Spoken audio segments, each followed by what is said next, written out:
আমি যখন কেক বানাই তখন এখানে মানুষজন গ্রামের মানুষজন আমি কখনো গ্রামের পরিবেশে থাকিনি। সবসময় খুলনায় থাকছি। খুলনায় জন্ম, খুলনাতেই থাকা আমার সবসময় খুলনাতেই। এত বছর ধরে আমি খুলনাতেই থাকি।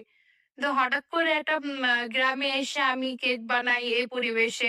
মানুষজন আমাকে অনেক রকম কথা বলছে যে, আমার সংসার থাকবে না বা আমি পারবো না। অনেকে অনেক রকম কথা বলছে। কিন্তু এর মাঝেও আমি কেক বানাইছি। তারপরে সবার কথার বিপক্ষে যেয়েও আমি কেক সেল করি। কিছু মানুষ আছে আমাকে ভালো চোখে দেখে, আবার কিছু মানুষ আছে আমাকে নিয়ে গবেষণা করে। অনেক কথা বলে, অনেক কথা শুনতে হয় মানে। ছেলে-মেয়েকে নিয়ে সংসার নিয়ে তাই। হ্যাঁ, আমার ৩ টা বাচ্চা, ৩ টা বাচ্চাকে নিয়ে আমি পুঁথির কাজ, কেকের কাজ মানে যতটুকু আমি যা পারি, আমি ততটুকুই চেষ্টা করি করার। আলহামদুলিল্লাহ সবাই আমার এই কাজে অনেকে প্রেরণা করে। আমি উৎসাহিত হই, আমি বানাই। আলহামদুলিল্লাহ আমি এখন যদি সফল উদ্যোক্তা হতে চাই, তাহলে আরেকটু চেষ্টা করব, আরো করব ইনশাআল্লাহ।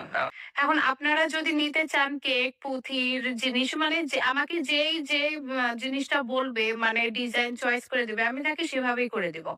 আ পুঁথির টিস্যু বক্স, পুঁথির ব্যাগ, পুঁথির শোপিস সবকিছুই আলহামদুলিল্লাহ আমি পারি।